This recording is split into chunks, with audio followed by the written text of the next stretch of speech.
Morning, everyone. I'd like to call this meeting to order for the Corporation of Township of Portland, October 29th, 2025. I'll start with roll call. Councillor Goida, Councillor Schools. Present. Councillor Bailey. Present. Councillor Hurst. Present. This will be our moment of reflection.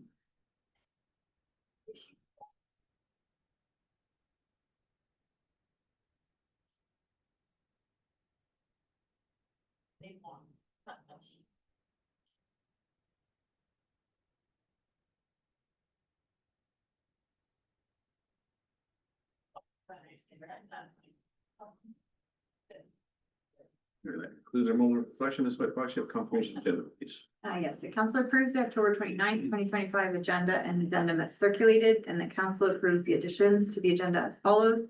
Consent item 6.1.6, questions received from council and the responses provided by staff. Thank you. Please, Councillor Hurst, Councillor Schools, any questions or comments? All in favor? It's carried. Any disclosure of pecuniary interest today?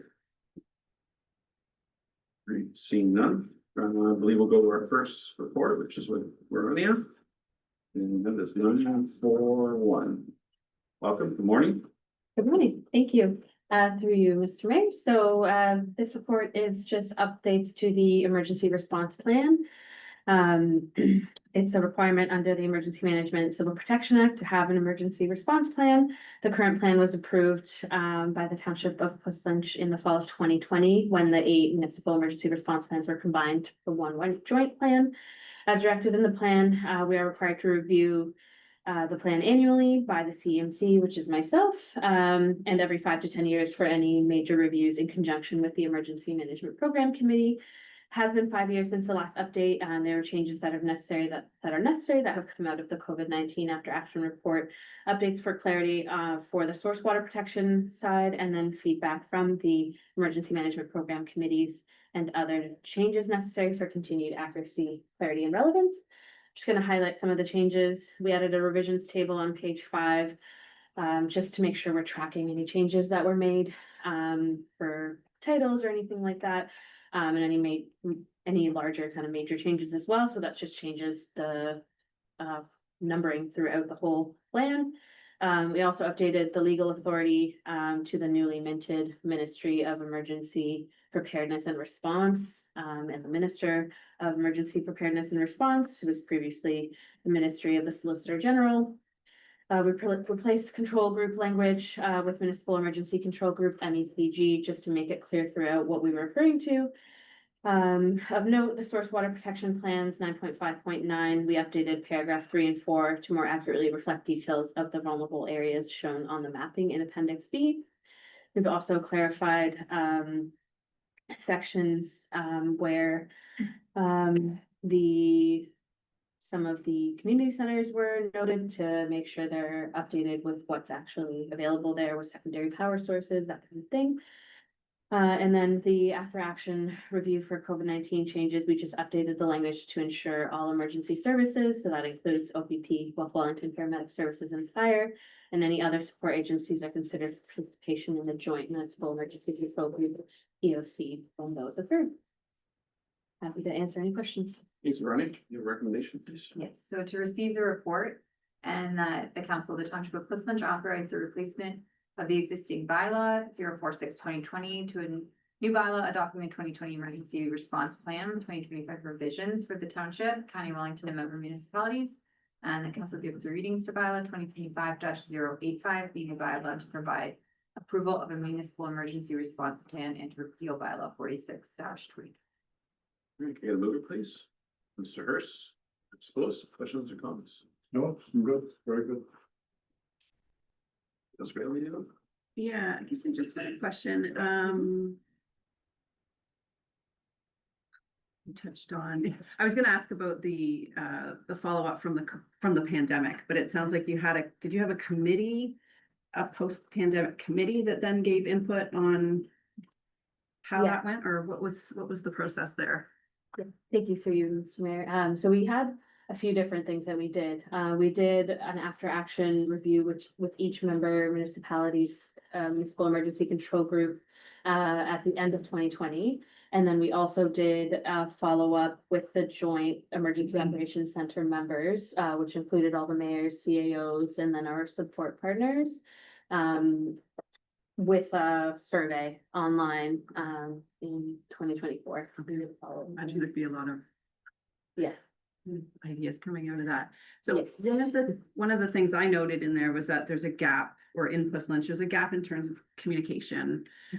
We don't have a central radio station. I know working with Safe Communities Committee, they always use the is it Whiteman's? The television station, they use a lot of that kind of media to get information out, but in Puss Lunch, we don't have a central radio station or television station or something like that. So what is the sort of communication outreach other than a social media and other than in the papers? Is there any talk about using the Guelph radio station or using Cambridge? Has any of that come up in conversation? yeah, so definitely a concern for us and not just in Puss Lunch, there's other areas of the county that have similar gaps. If there's ever anything like actually going on that we need to reach out to, we do have the connections with like the Guelph radio networks and some of the other locations that we can connect with and get a media blast out, and even with television stations as well, like across the board, if there's an incident going on that we really need to get information out to, our communications team has those connections established already. It is something that we think about and is in our kind of in our thoughts to try to clarify a little bit more established roles of how we're gonna reach the population. Mhm. And then just my final question, I think during the pandemic, we did the declaration of emergency and we had to have a meeting to allow the CAO to be the authorized person to make some changes without us having to meet back together. And so where are we in that kind of hierarchy of declaring an emergency? What do you mean by where are we? In Puss, like for specifically for Puss Lunch.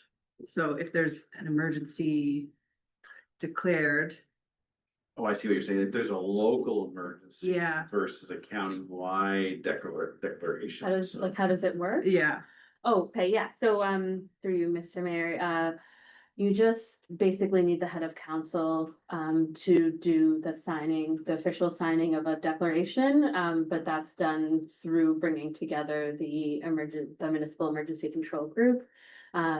It can just be like your key members, whoever you believe needs to be there for the response of the incident, and then, you can decide as a team whether you want to declare or not, and then that authority sits with the mayor. So for more clarity, the emergency control group can declare an emergency. Versus all of council needs to get together to local emergency. All of council needs to declare it. I understand the authorities granted to the positions once the emergency is declared, but getting to that point, is it just myself, the alternate, Councillor Goida, CAO, we declare an emergency, or is it a conversation of all of council?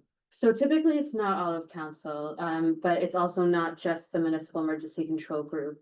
The municipal emergency control group can recommend that you declare an emergency, but that ultimately sits with the mayor, the head of council, to approve that recommendation. I seem to remember at the time for the COVID pandemic, we were trying to, make a decision quickly. So trying to get everyone all together to just make a decision seems like a slower process, but it sounds like. I think it would very much so depend on the type of emergency. Yeah. Some, I would imagine, would require a declaration immediately, and something very catastrophic, And it can be done right away. That's kind of. versus if there is, we're all available via Zoom. My preference is to get all council together, but it is. And through Mr. Chair, I think part of what we encountered during COVID was we didn't have remote meeting protocols set up in our procedural bylaws, so it made it really difficult to kind of organize it. But now that we have that sort of sorted through, yeah. Okay, unless we have a power outage. And we can't go to Zoom. Cell phone, yeah. Yeah. Well, then there may be an example where the CAO would just do it and. but- Yeah, and sorry, I'll just clarify too, like the municipal emergency controller, we don't have to bring every single person who's on that list. It would just be, people that would make sense for that specific incident. You want to tap them in to make that decision if they have the expertise or something, so it Right. doesn't necessarily happen. Right. Thank you. Thanks very much. Counselor Hurst. Yeah, thanks. Really, really robust report, all 80 pages of it, type of thing. Maybe my questioning was more, and maybe somewhat similar to Counselor Bailey's, would be and what worked the last 5 years in terms of the training and communication and what is moving forward type of thing. And when I was going through the notes, the annual provisions to do a provision to do an annual review training, and I'm curious if you can share maybe some of the training you've done the last couple of years and what went well, and maybe opportunities for improvement, but also forward thinking, like what you envision at a higher level. So obviously this township's part of like the larger hierarchy here, what you envision doing in terms of the emergency preparedness training, because I think that's where my head went. It's like, this is all really good. It's just how do you enact it type of thing. Yeah, for sure. Through you, Mr. Mayor. So, are you referencing like the exercises? Oh, he's perfect. Yeah. So, last year we focused on a very kind of slowed down version of an exercise to get everyone kind of comfortable with like setting up the emergency operations center. How do you assign positions? Like, even, we have a notification list, like how do you decide who's going to be the primary for different positions, that kind of thing. And I think that really helped, just slowing things down a little bit instead of having kind of a high pace, like now this is happening, now you have to deal with this, just kind of the documentation piece that sometimes gets missed when you do something that's a little bit more, high energy or more input. So I think that was really helpful for the group to see what that looks like, and then really be able to take the time to see what it takes to set up the EOC, what's needed. And then this year we actually did a joint exercise with the Township of Guelph Hermosa, which I think also was a really good way to see how alternates are able to jump in too, and how to facilitate that crossover handover piece. So that was really good to see how folks work together with other member municipalities too, because we often, of course, in the county, emergencies don't always stop at the borders. So that was something that we did really want to exercise and see how that works.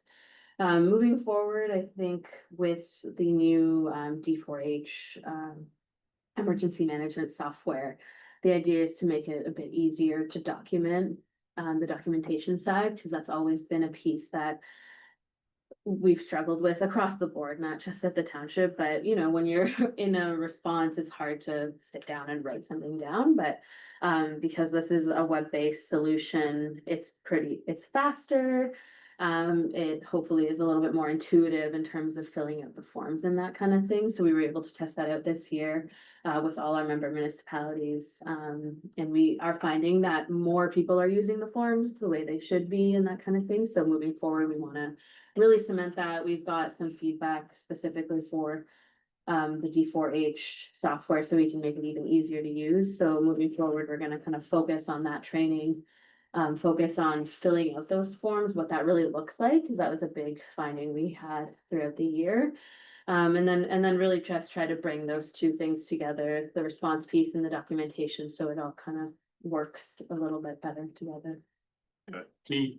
Any thoughts on the future plans for dry runs on events moving forward after this is kind of worked through the approval process?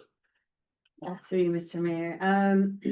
I think there's always things that I like to would like to test. Ideally, maybe in a few years, I'd love to do like another countywide impacted exercise to see sort of where we've come, test out some of these changes we've made in terms of having this joint emergency operations center. How do we make that work what does that actually look like in action now that we've got some different factors at play with the software and the procedural bylaws and all that, just seeing how that works. I think that would be a really good thing to test it. It's good. I think it's important learning. In my mind, like when I envision this type of things, it's like we have a tornado that comes through the municipality and wipes a bunch of stuff out, and how do you act in a rapid manner that isn't total chaos? So I think, yeah, putting processes in place are good. So yeah, looking forward to kind of hearing about the dry runs as you work through those. Thank you. Thanks, Ronnie. Over to second three. All in favor? Carried. I believe you're still here for 9.2. Is that correct? 4.2, yep. 4.2. Thank you, through you, Mr. Mayor. So this is just the 2025 Township of Whistler Emergency Management Program Annual Report. Just to outline that the township has met the municipal requirements set out in the Emergency Management Civil Protection Act and Ontario Regulation 380-04 for 2025. So I'll just go through some of the highlights in the requirements. We're required to have a program committee. We met on February 25th to review the program, including the hazard identification and risk assessment, emergency response plan, training needs, proposed annual exercise, and public education. We are required to have an emergency response plan. Just talked about that, but it was passed in the fall of 2020, and now we have the updates. Training needs. The prescribed training from the province hasn't changed from 2018, so it's the same there. We provided a few different courses with a focus on the emergency management D4H software this year. And we have launched a virtual training option as well as of September, and we will be offering that kind of across the board in 2026 as well. The exercise this year was on September 24th, again, a joint exercise with the Township of Guelph-Massa. And some of the key highlights out of that were handover process and procedures. So lots of the municipal emergency control group members found that very helpful to see what that would look like. There was some feedback that the alternates would have liked a full operational cycle. That was just due to time constraints that we didn't have time to do a full cycle, but that's definitely something we will keep in mind, and hopefully maybe in 2026 or onward, we'll be able to address that and just kind of switch up those folks who are playing those roles just so that everyone has the opportunity, as we know, and I'm sure you're well aware. The primaries are not always here when there's an incident, so we want to make sure we get everyone the experience and practice. And then in terms of communication and coordination, most felt it worked pretty well between the two municipalities.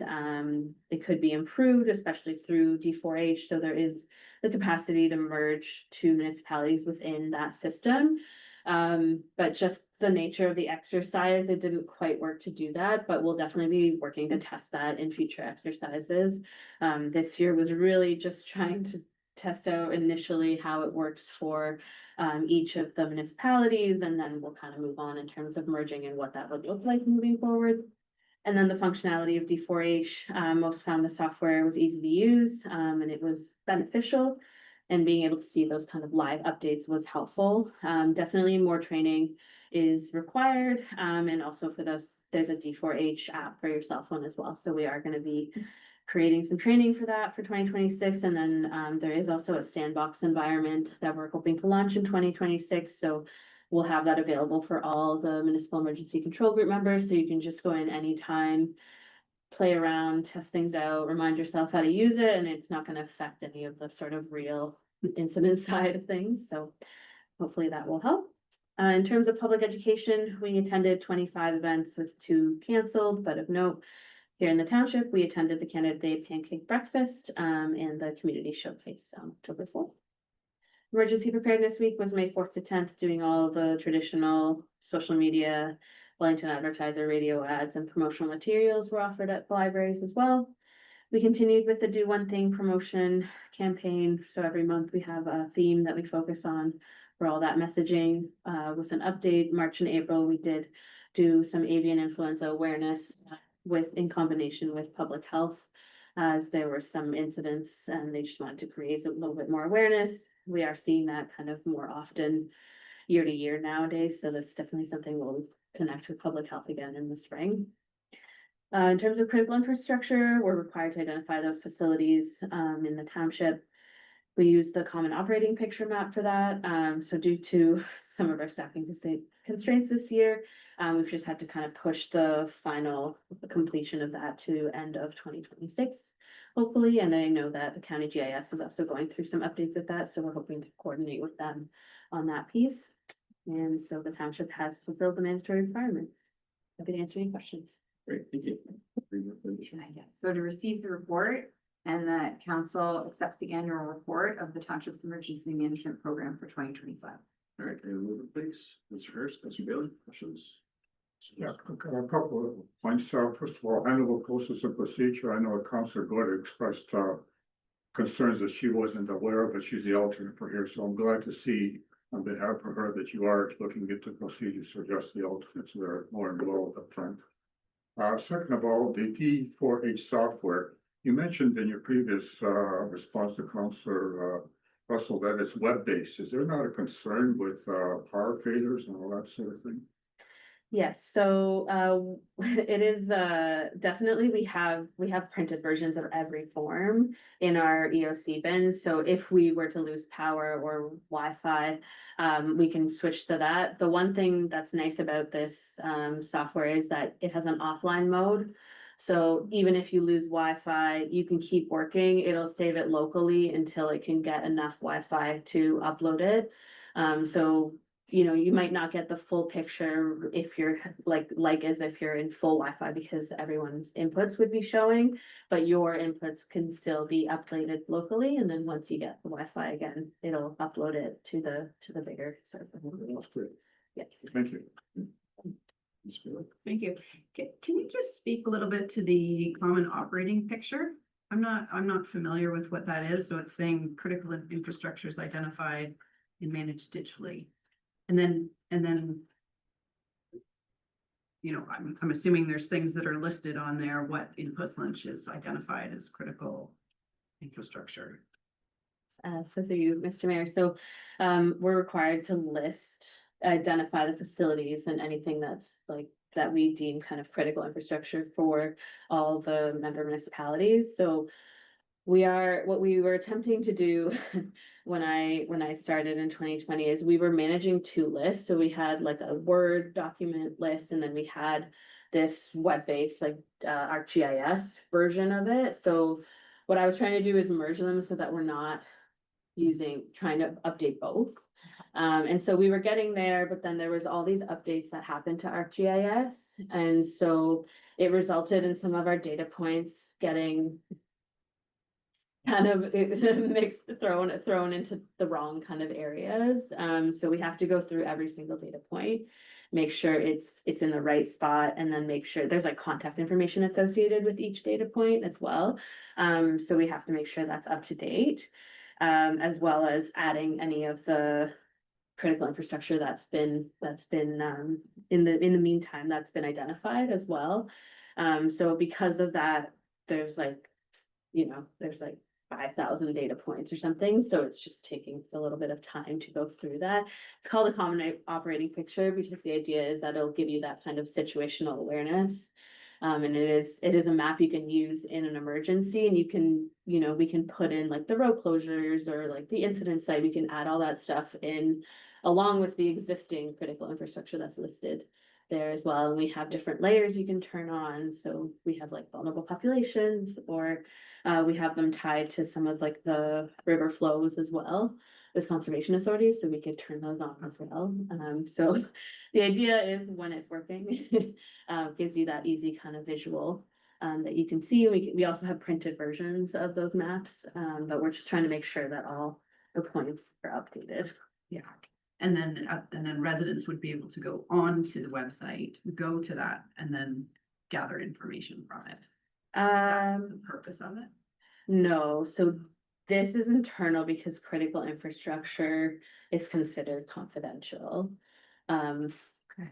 Just because there's contact information associated, like obviously, you can look and see. So what's an example then? So like a pump house, Okay. for example, and then we would have like the associated water person, information. Oh, I see. Yeah, Okay. listed there, including like a cell phone number, or that kind of thing. There is the county mapping that does have the access to the public. Just like I can't remember what it's called, sorry, it's out of those. Yeah, that they can see there, but just because critical infrastructure also includes like all the long-term care homes. You know, all the daycares, all the schools, like not stuff that people can't find the information for, but it just puts all that kind of potentially information that you don't necessarily want. Okay, that's very helpful. And then your intention is to have that up and going over the next year or two. Yes. Yeah, yes, okay. Yeah. Thank you for that clarification. I learned something.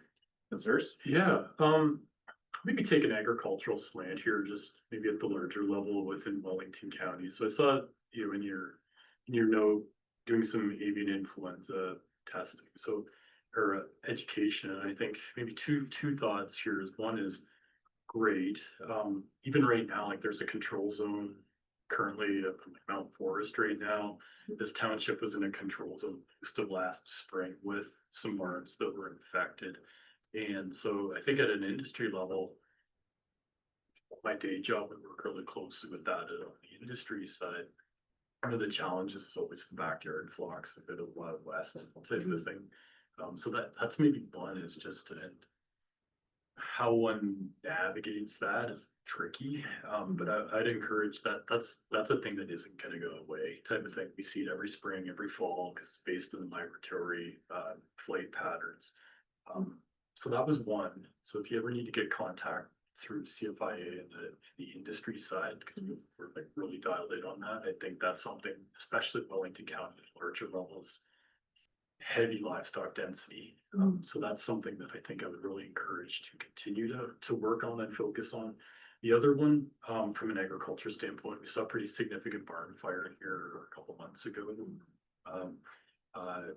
Couple weeks ago, I think in was it center Huron County, I believe there was a very, very big barn fire. It was a pig barn fire. I think they had like 1,000 pigs that had to be euthanized. So that may be another one, just given the agricultural sector within the county, that might be something you want to add to your future dry runs around, how you would deal with a significant barn fire with livestock involved, whether that's swine, poultry, dairy, beef type of thing. And that might be a good outreach opportunity to the Federation of Agriculture too.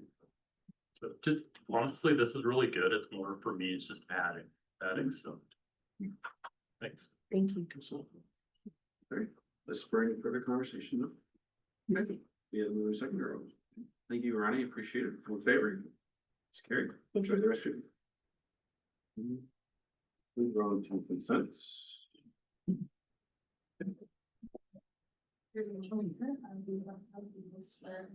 Oh, sorry.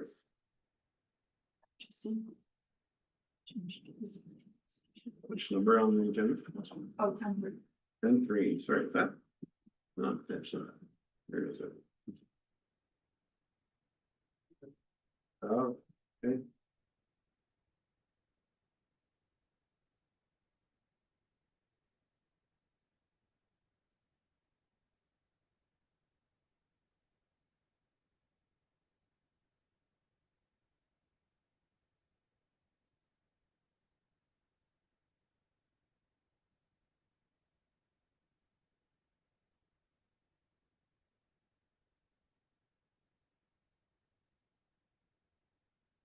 Morning, Kyle. Can you hear us? Yes, good morning, Mr. Mayor. How are you today? Doing well. Thank you for asking. Floor is yours. Thank you very much. Just gonna turn up the volume a little bit. Yes, I'm here today to present to members of council on two environmental registry postings that have recently been released by the province related to the Clean Water Act and related to the regulations under the Clean Water Act. So there are two separate postings that I believe are in your council agenda package.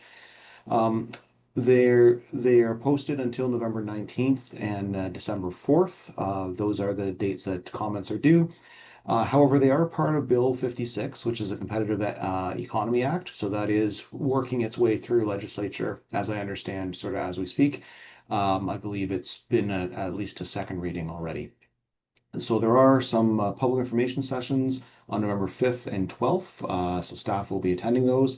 And briefly, what these two postings are about are the province is proposing changes to the Clean Water Act and changes to its regulations to help modernize, in their words, and also, I would say in my words, speed up some of the approval processes. These are generally these are things that staff have been advocating with the province for actually for quite a while. So my initial read of these two postings is I think we will be in support of them. I do sort of hold that opinion until we finish the sessions and get a bit more information. We have been provided with red line changes for the act itself. We have not seen that yet for the regulation. So we are still waiting to fully understand how some of the regulation changes will play out, specifically in terms of how affected municipalities are consulted through the sped up process. It appears that process will be relatively similar to what council's been used to, which is where we come with a staff report and ask for a resolution. However, we do need some of those details from the regulation change to be certain. The other area where we are looking for a bit more information from the province on in these sessions will be on how they handle the prescribed instrument piece of it. So these are things like permits to take water or environmental compliance approvals. The province is proposing more standardized wording across the province for these as it pertains to the Clean Water Act. And that at a high level does make sense. It is a provincial program. I do understand where they're coming from on there. Of course, we do need to get some of the details. The rest of the changes, which I skipped over initially, are, in my opinion, mostly positive. These are changes related to who approves new municipal wells in terms of the Clean Water Act and how that process works its way through. We have seen for some of our other county municipalities up to 21 months for approvals, 6 or 7 of those taken where they're at the province. And this is put in a service standard on the minister of 120 days once it goes to the minister. So that is definitely a positive move. And they're also looking to delegate some of these approvals to the Source Protection Authority, which would be, in the case mostly for Puss Lynch, the case of the GRCA board or the Conservation Halton or the Hamilton Conservation Authority board. That would be who would have the delegated authority to make these to approve these as opposed to the minister. I'd be happy to take any questions. Thank you. So I guess it's recommendations received for information. Can I get a mover, please? Councilor Bailey, Councilor Hurst, questions? Yeah, no, thanks for summarizing the document, Kyle. It's seems like on the surface is pretty helpful for us. Just wondering if you do run into hiccups, would you let us know so we could support you in any motions we need at council? Yes, through the mayor, absolutely, we can do that and provide a comment. We can provide copies of the comments back for council's consideration as well. May not be able to do it before the first submission date, but definitely before the second submission date. Thank you. Hurst. It's good. Seems very administrative. So, yeah, thank you. Okay, thank you, Thank you. Kyle. Yeah, all in favor? Carried. That's just 10-3, 10-2 as well. Is there another one? Oh, 10-3, just 10-3. Had 2 EROs in it. Oh, Just one. okay. Yeah. Should I have you read it? It's there. Now are we going back to consent? Thank you, Madam Clerk. All right. Read the recommendation for consent agenda items, please. Sorry.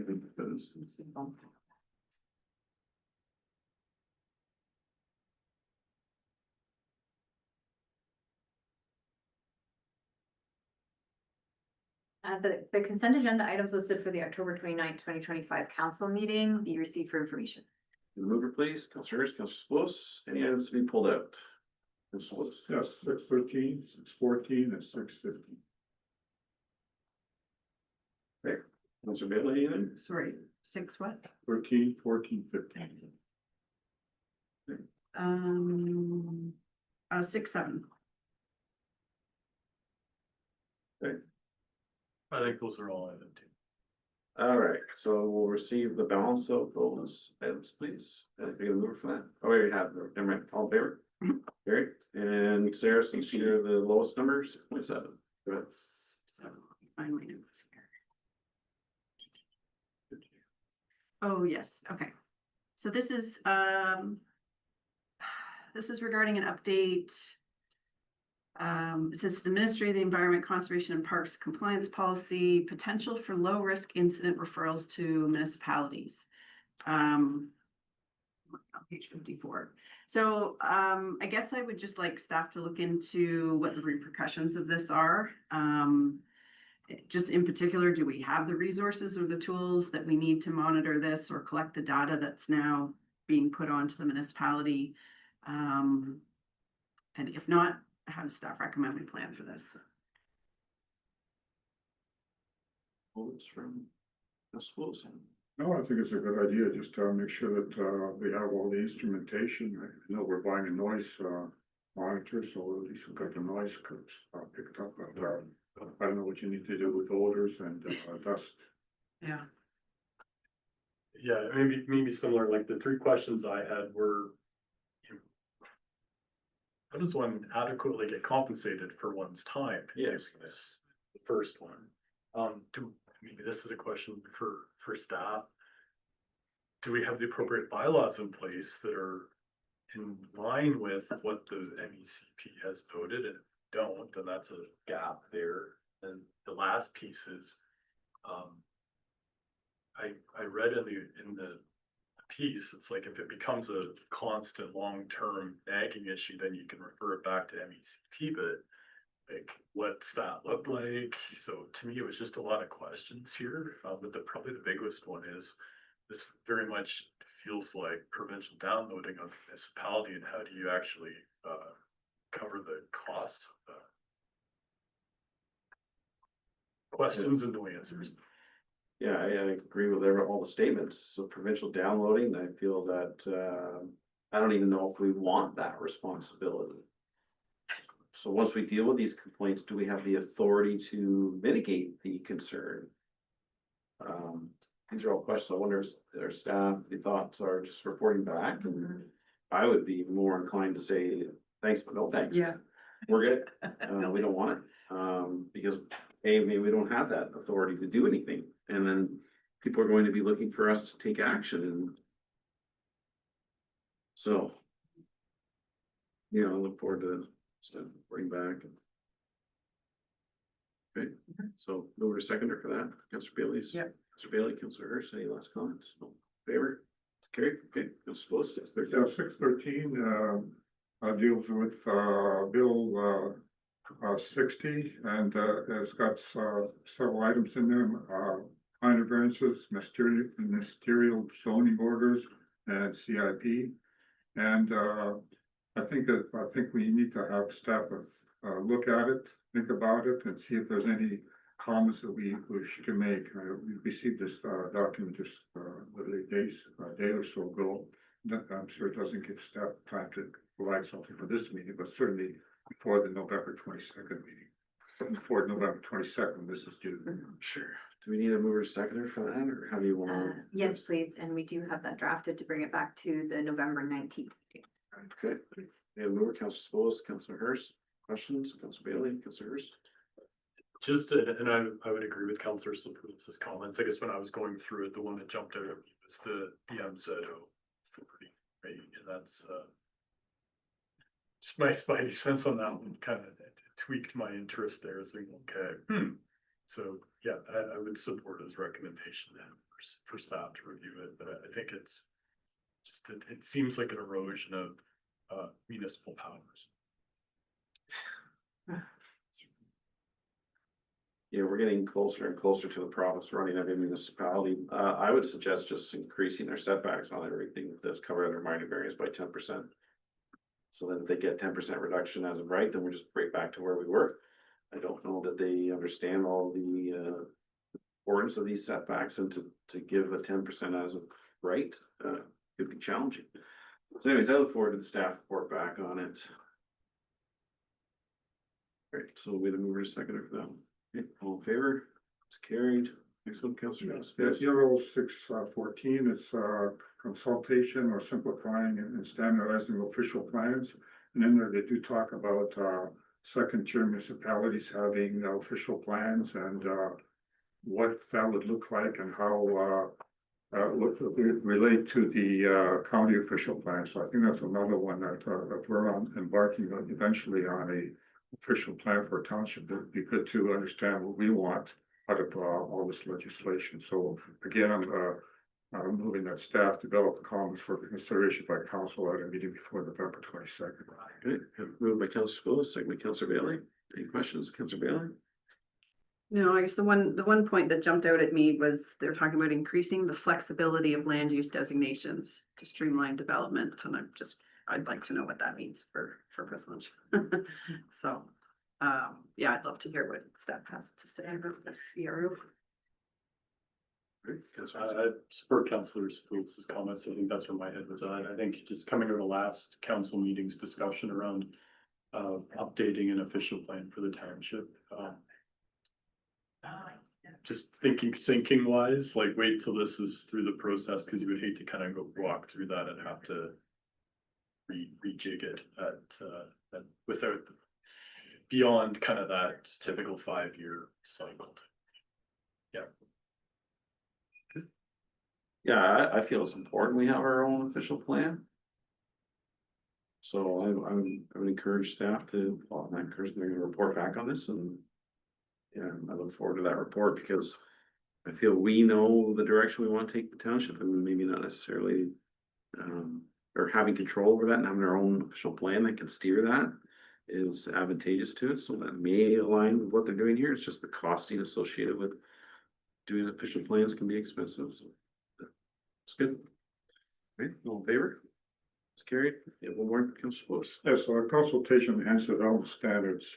The only thing I can think of, when I was thinking about it is, we rely on groundwater recharge as just having permeable pavement, but I don't know of any other items of this enhanced development standards that we would like to include. I don't know if we can have our chief building official comment if he's got anything in mind. And through you, Mr. Chair, we are working through a number of standards right now with our engineering consultants. So in terms of sort of steering development for subdivisions, condominiums, things like that. So we are working on our guidelines, development standards guidelines, and then we also have our urban design guidelines, which are also being updated at the same time. So we're going to be looking at what this is intending to do as it relates to our updates to those, and we can bring back comments again on November 19th. Okay, so it's been Councilor Spokes to take the seconder yet. Councilor Hurst. Okay. Mr. Bailey, anything? Nope. Sir, no. All in favor? It's carried. I believe it's all the.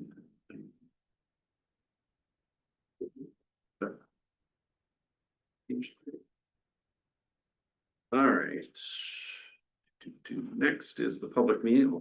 Yeah, Madam Clerk, you want to read out all these meetings? Yeah. Not the clerk. You're right, sorry. Good practice.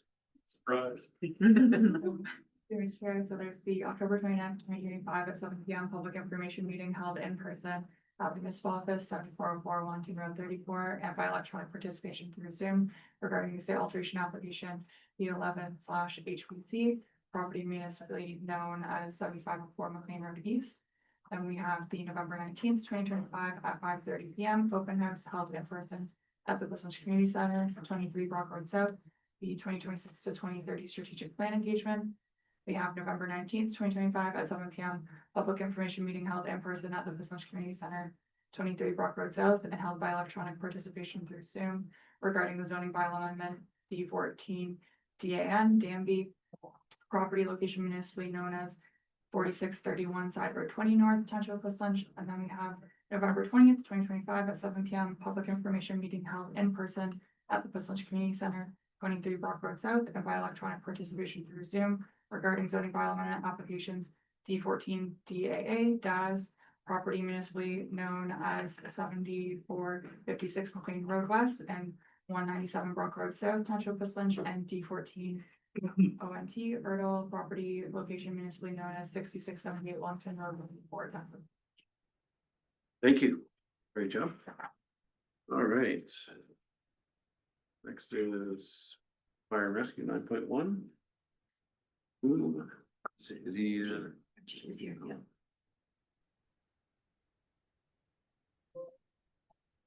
Morning. good morning?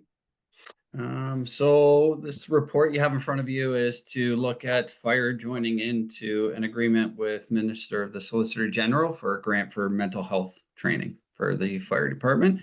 Here to answer any questions for you.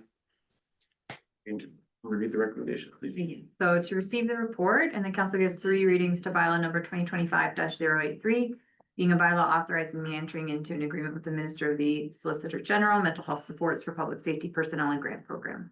You move for that, please, Councilor Harris, Councilor Spillis, any questions?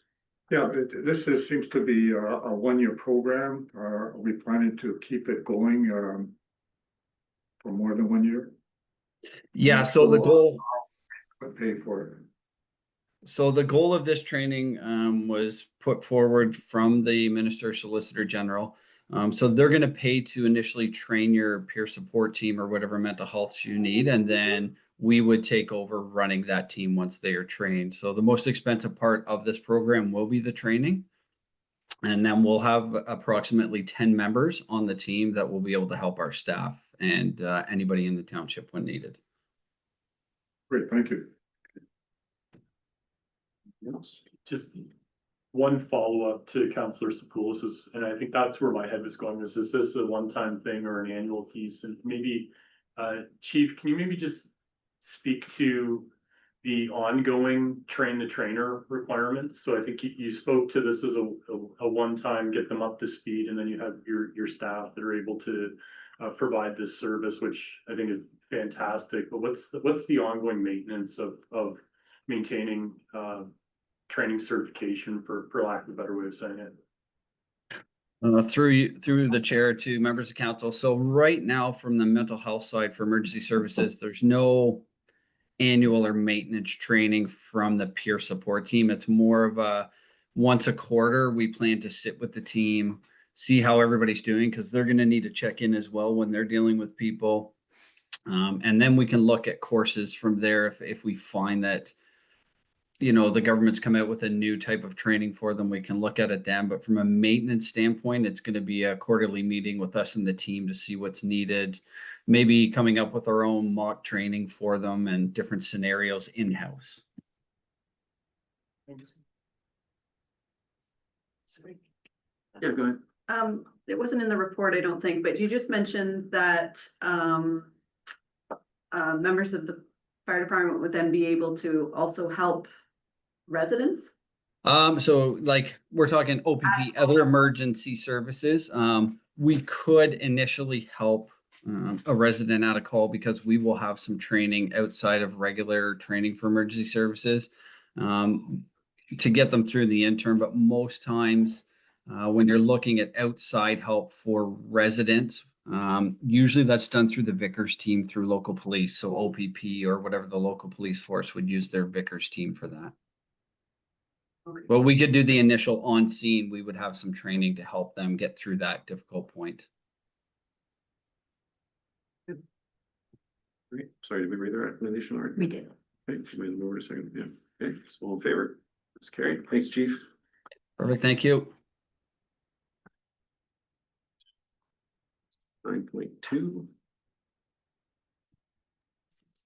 Yeah. Just wait for it over.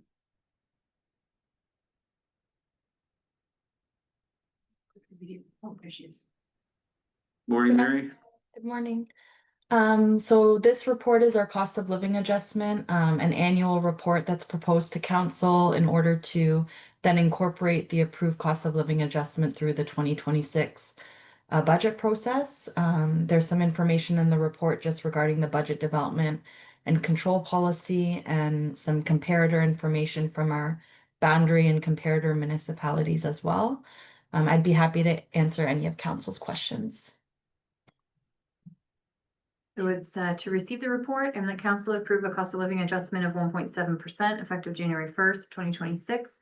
And the council consider, subject to budget considerations, allocating an additional 1% cost of living adjustment increase to be contributed to a discretionary reserve for the 2028 market review process. Can I move it, please? Councilor Lewis, Councilor Hurst, all right, questions, comments?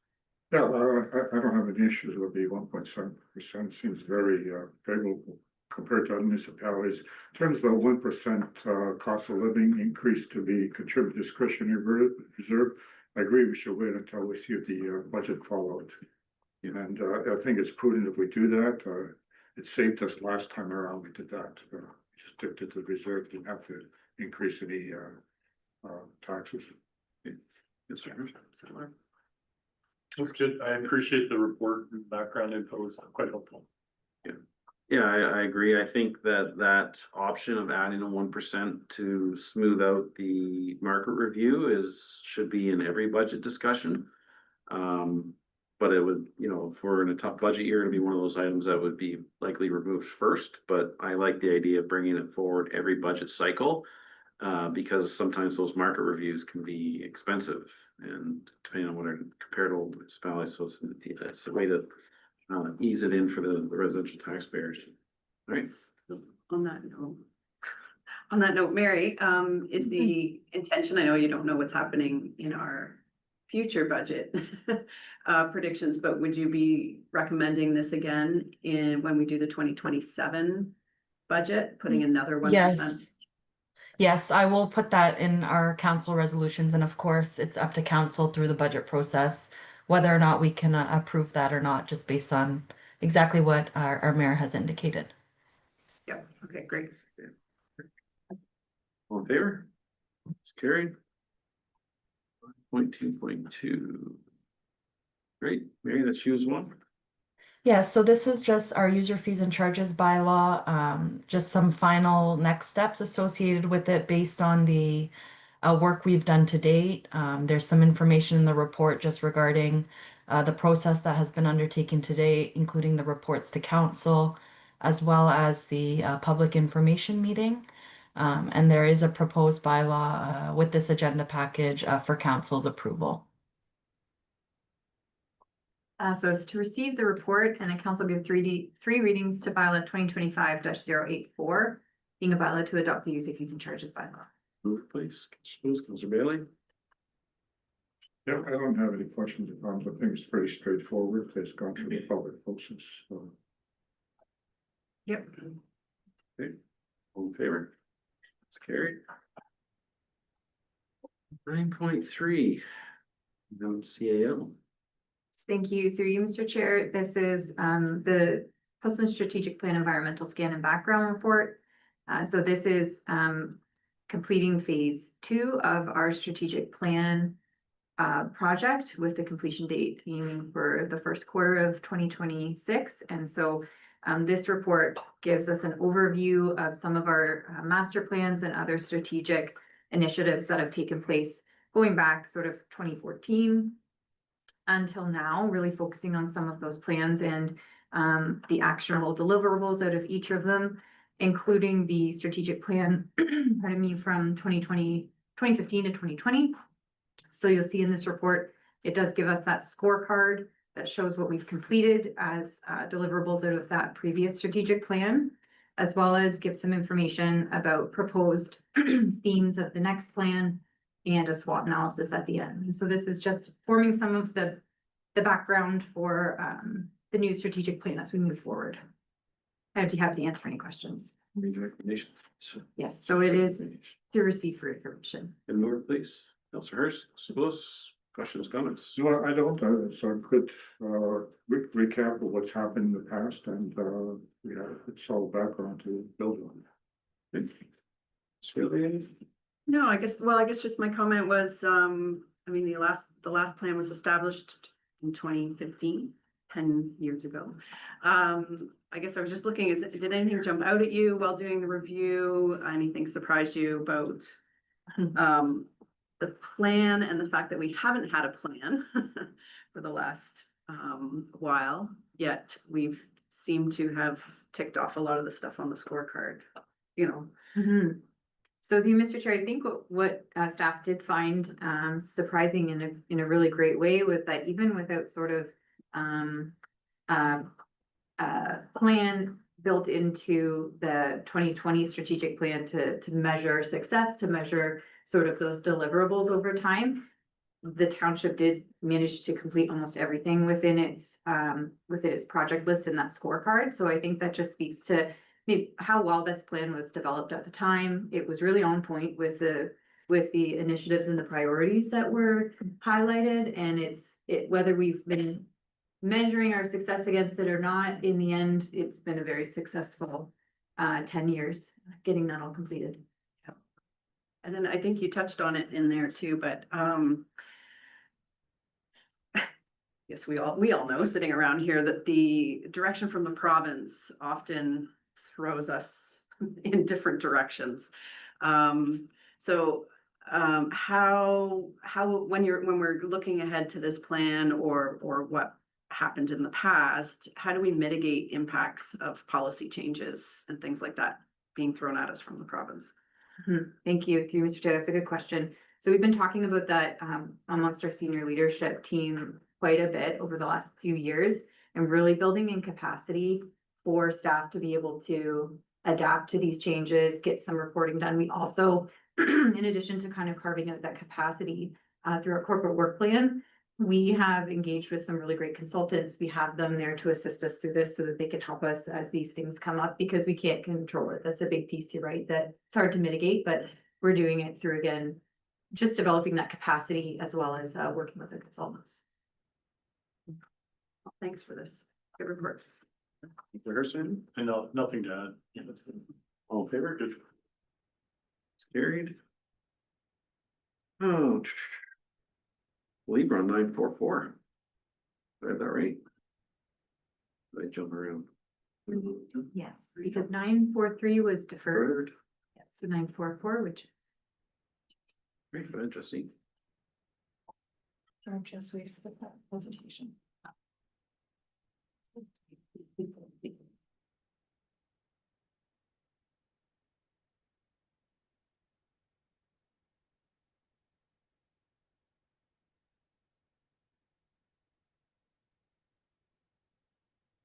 So through you, Mr. Chair, the presentation of today will be on the first draft of the special event bylaw slide.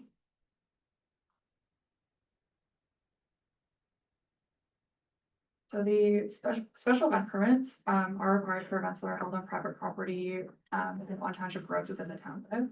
Right now, special event permits are currently enforced through a number of regulatory bylaws, including our zoning bylaw, noise bylaw, fireworks bylaw, and publicized display bylaw. Next slide, please. So staff are recommending that a special event permit bylaw be adopted in order to formalize the special event permit application process and create a framework for the review of special event permit requests. The process that's in the bylaw reflects the process that's currently being undertaken by staff for issuance of permits. So we're just looking to formalize kind of the work that's already being done and make it transparent. So by enacting the special event permit bylaw, it would provide an opportunity to coordinate our municipal services and review. So looking at traffic control, parking, waste management, or emergency response, ensuring that there's compliance from a safety perspective with fire, building, public health, and accessibility standards, looking to minimize any nuisance impacts, including noise, parking, signs, fireworks, and providing additional education enforcement tools. The absence of a dedicated special event permit framework limits the township's ability to proactively manage, regulate, or discontinue high impact events that are in progress. So this will just provide some of those tools that staff are currently missing.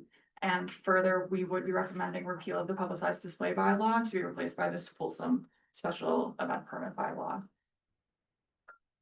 So we'll just review some of the key sections of the bylaw. We'll look at the general administration section. We'll look at a few definitions, the prohibitions. We'll look at the application processes, and then so in terms of general administration of this bylaw, the bylaw would apply to all properties within the township of Whistling, save except township owned properties.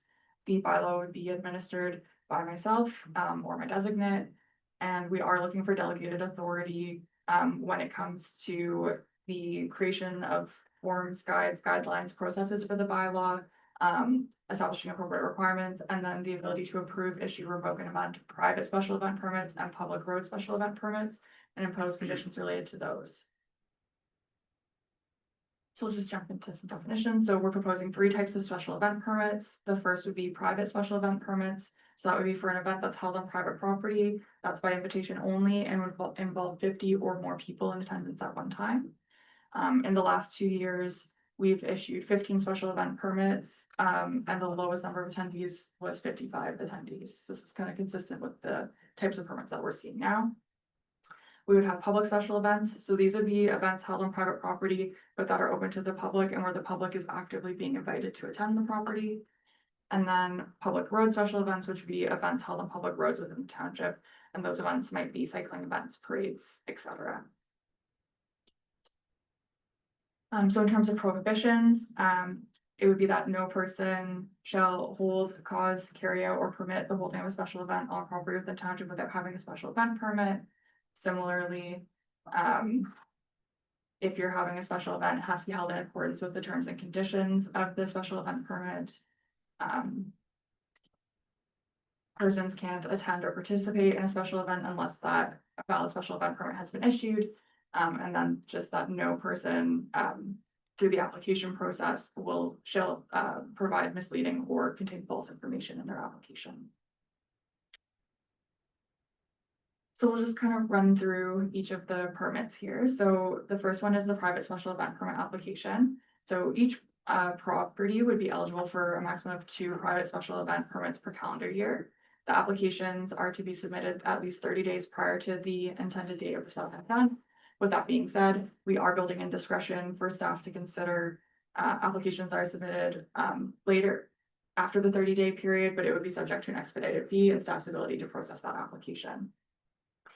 So the applications would include an application form and some supporting documents as outlined in the bylaw. Examples of the supporting document might be a site plan showing where the parking is going to be or identifying an outdoor entertainment area. There may be a waste management plan to just demonstrate how garbage is going to be dealt with from the event. There will be checks for firework permit if that's required, building permits for tents if required. So essentially kind of all the same documentation that we look for now, just to ensure that the event isn't going to cause a nuisance to the surrounding properties.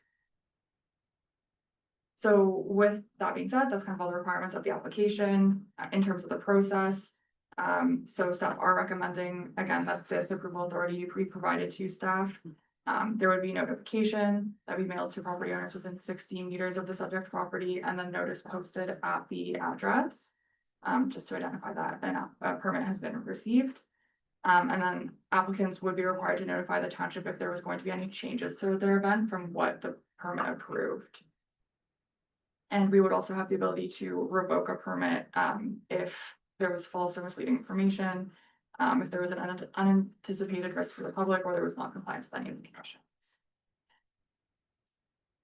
The next is the public special event applications. So each property would be eligible to receive 1 public special event permit per calendar year.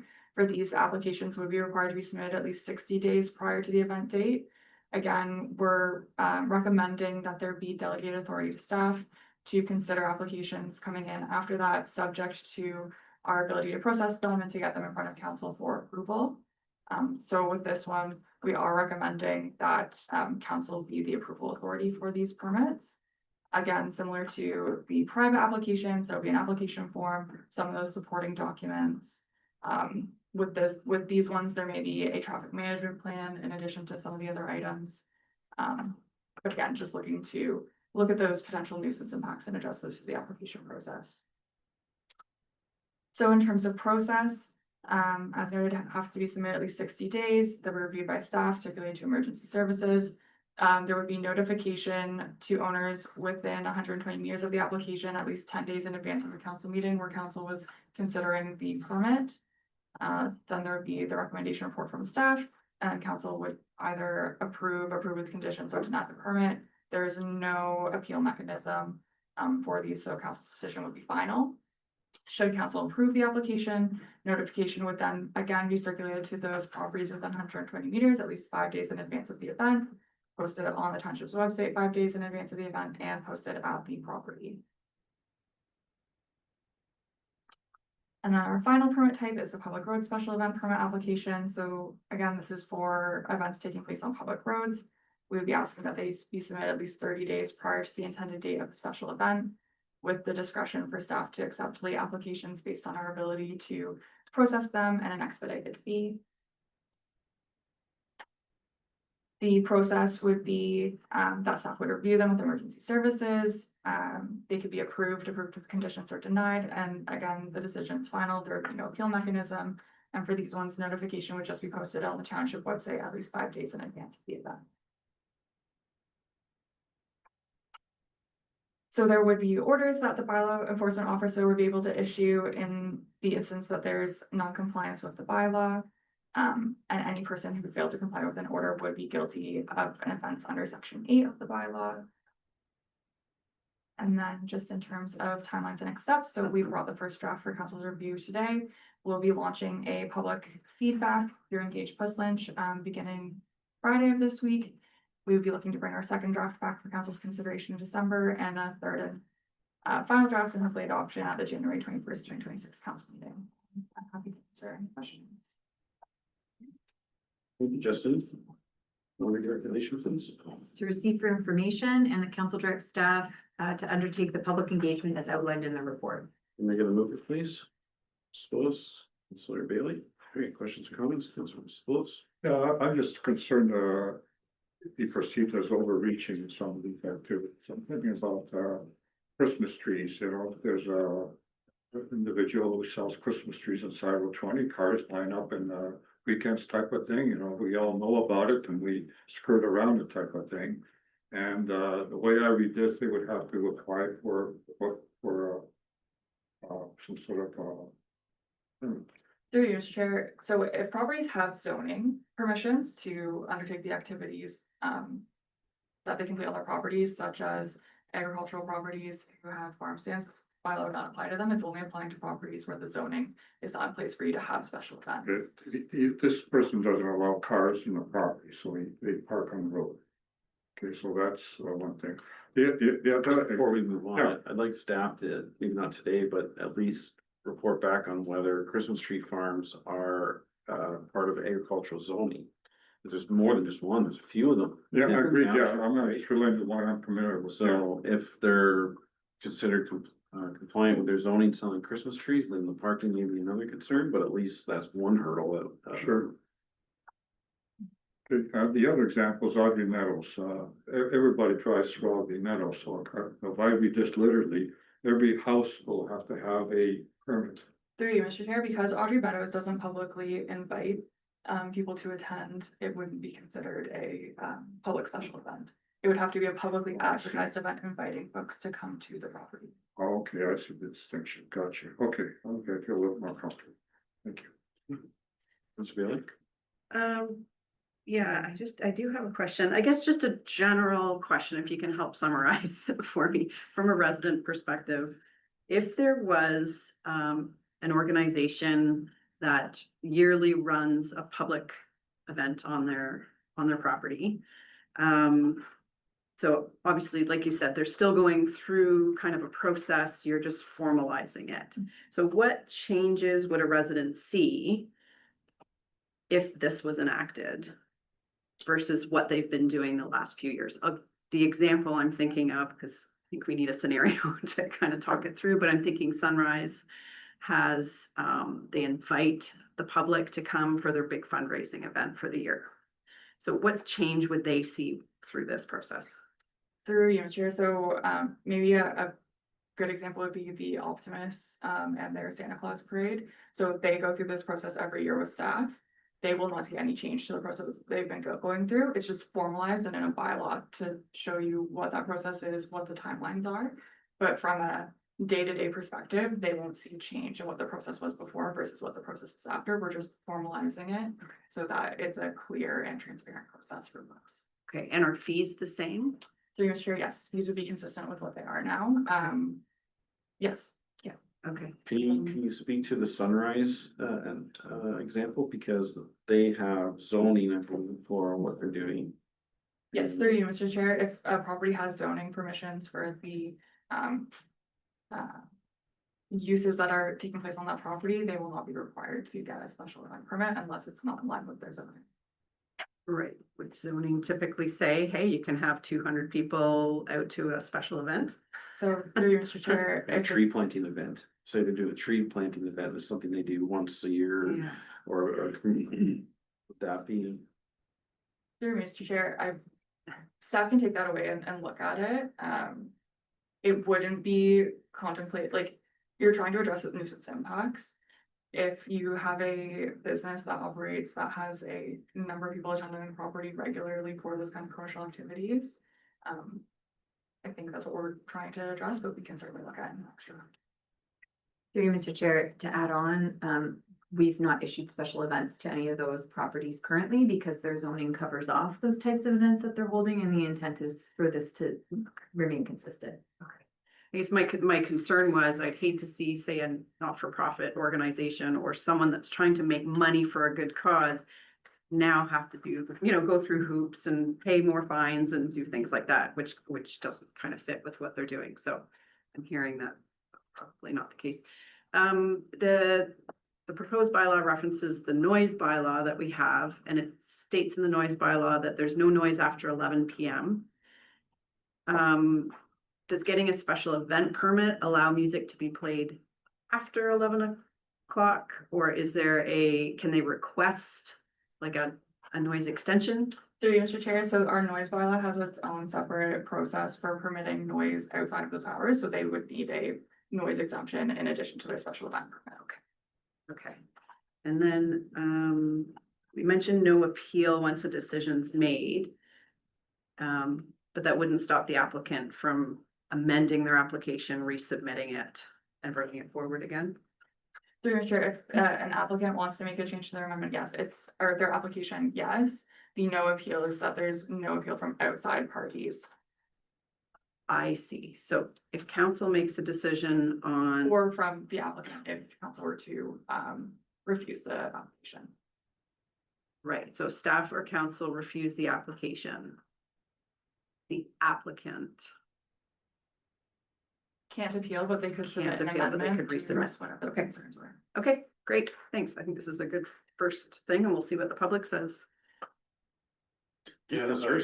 Good questions, Councilor Bailey. I think that's kind of where my head was at, is you start working through all these scenarios. So I'll keep it quick. I think my initial perception is just be very cautious about the perception of being heavy-handed from a municipal bylaw compliance. Like, I think I get where you're trying to get to here is make it simple, streamlined, but I think that the perception is something that will really need to get managed. When you're doing the public consultation process, I would really encourage you to focus on the exemptions. So I think that's something that I think collectively we're trying to process here of what's in, what's out. Maybe two other observations. So I'm thinking exactly what Councilor Bailey was noting. Sunrise, who holds 3 to 5 events per year, hundreds of people show up. From what I'm understanding, because of how they're zoned, that would be an issue. Maybe similar for the donkey sanctuary would be another good example, amongst others. So I would want to make sure that those exemptions are very clearly articulated as part of the consultation, because I think if that's well done, it alleviates a lot of the heavy-handedness perception. And maybe one other thing to maybe think about, that's just kind of occurred to me as part of the discussion. I think it's important to note that the cost of the permitting isn't changed, it's just process. But also maybe something to think about would be exemptions for not-for-profits. So such as the handful of fantastic organizations we have in the township, that's maybe something, maybe that's something that staff does do anyways, that I'm not aware of, but just a thought there. I'll leave it at that. Is there gonna be some sort of complaint tracking? Because I see on social media, I would call them companies, actively soliciting property owners saying, hey, do you have a property? Can we host on your? And, you know, I would suggest that the property owners wouldn't know that we even have a process already in place, and maybe they're being taken advantage of by these companies, so I would like a requirement that if a property owner is applying for a permit, they have to disclose, so say they're just the host. And that whoever is actually running the event is disclosed, because if we have somebody that just rotates through 5 properties within the township, and every time they host an event, they go past 11 o'clock, they fire off fireworks, they do this, well, then that non-compliance is only here, but next week it's down the road, where we can somehow manage that if we have a history of non-compliance of the permit, that we say, no, you're no, you know, over this 3-year period, we've had 5 complaints, you're not permitted to use that company, or something along those lines, because I feel that, again, these companies are soliciting the properties to, for profit, so. Not trying to manage weddings, in that manner, you know, I think it's great that people be able to have a wedding, then maybe have anniversary birthday party, because before, I think you only allowed 1. So if you had a wedding and a significant birthday, you likely not be able to do that, so having at least 2 options is great. But for me, it's the commercial side of things that are the nuisance. Yeah, just, so what is the complaint mechanism, or has there been one built into this bylaw process, or would it just go through a regular bylaw complaint? Through you, Mr. Chair, at this point in time, like with our current process, it would just be through regular bylaw complaints. So staff will take away the comment from the mayor regarding including a requirement around property owners disclosing who the person running the event is, and we'll bring that back in next round. To you, Mr. Chair, again, these types of events are being approved by council. So it would be out there for council to know, we've seen this particular host or this particular event coordinator time and time again, and we can also include in those staff reports if there's been a history of compliance or things like that, that we have concerns about. So it gives that opportunity to have that discussion. Yeah, are you hard and fast on 2 events for a year? But then because somebody may have a 2 weddings, 2 birthdays type of thing, so. Through you, Mr. Chair, so in the first draft, the recommendation is 2 events, and keeping in mind that this event have over 50 people in attendance at them. But we will be including that in the public feedback. If 2 events is enough, if it's not enough, then we'll bring that back for council's consideration. On that note, then, if it's a 3rd event as part of the permitting process, if they're denied, maybe there's an appeal process to council. Digest that. Right, then they can bring it to council and say, yeah, mom and dad are both hitting 50 years old this year, we want 2 separate parties, something. Okay.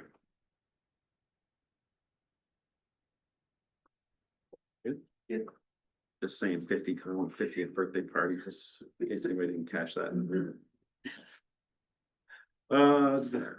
We've got to move in second. Yes, any last comments? Yeah, all in favor? Carried. 945.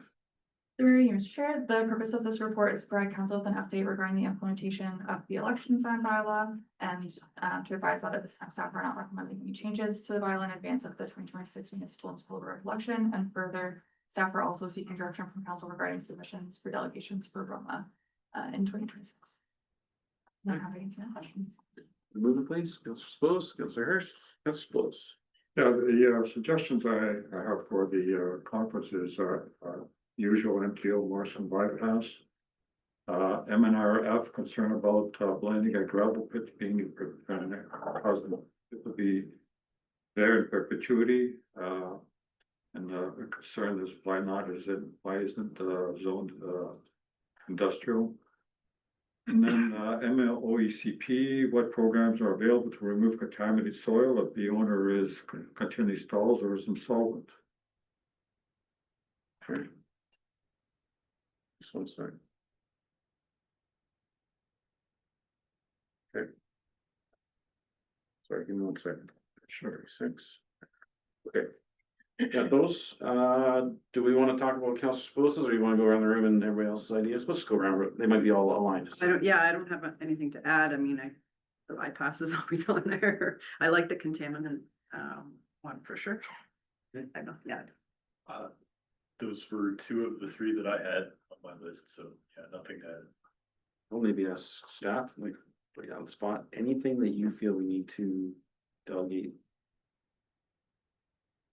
Maybe I can let you digest that for a bit, because I got some comments on, yeah, Yep. think of that. So for me, MTO, it is bypass, but I think we need to talk about this bridge that they're new phase 3, that is an interim bridge use. I guess that's part of the engagement from the MTO is they're gonna look for our feedback, but to me, it sounds like, are we building a bridge that we're gonna knock down? Oh, I think you're building a bridge, not, You know, so I'd like, maybe we'll get it through the engagement. We also didn't, those hydro wires were supposed to be raised and that's been delayed, so. I mean, just saying bypass, we better just focus on a couple bullets on there, sure. If we're good with that.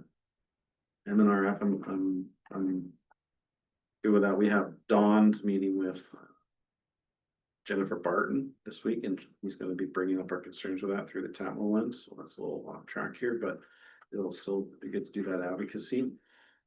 MECP, I think we should talk about the fact and it's on here as well, that they renewed that permit, but the use is no longer happening there, so why are they renewing a water taking permit? The warehouses were completely gutted of all the equipment, it's going back to warehousing, not water bottling.